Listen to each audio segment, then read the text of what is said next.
Baxırıq növbəti sual. Belə bir kəsr şəklində bizə bir ifadə verilib.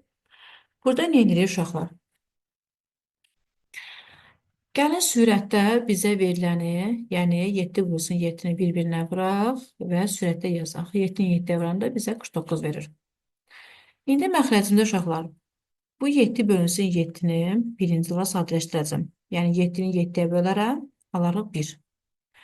Və məxrəcimdə yazıram 1 bölünsün 7. İkinci 7-mi olduğu kimi saxladım yerində. Ona görə yazdım 1 bölünsün 7 bərabərdir. İndi uşaqlar, bu məxrəcimi biraz sizin üçün rahat olsun deyə başqa bir formaya salacağım. Yəni, kəsr şəklində yazacağım. Biz bilirik ki, kəsr xətti bizdə bölməməli deməkdir. Və buna görə də 49 sürətdə məxrəcdə 7-də 1 yazdım. Yaxşı, indi burada baxın, bizim yenə əsas bir dənə kəsr xəttimiz var uşaqlar. Bunu yenə bölməyə çevirirəm. 49 bölünsün 7-də 1 yazdım. Aha, indi gəldi sizin üçün rahat olan bir bölməməlidir. Burada nə edirik uşaqlar?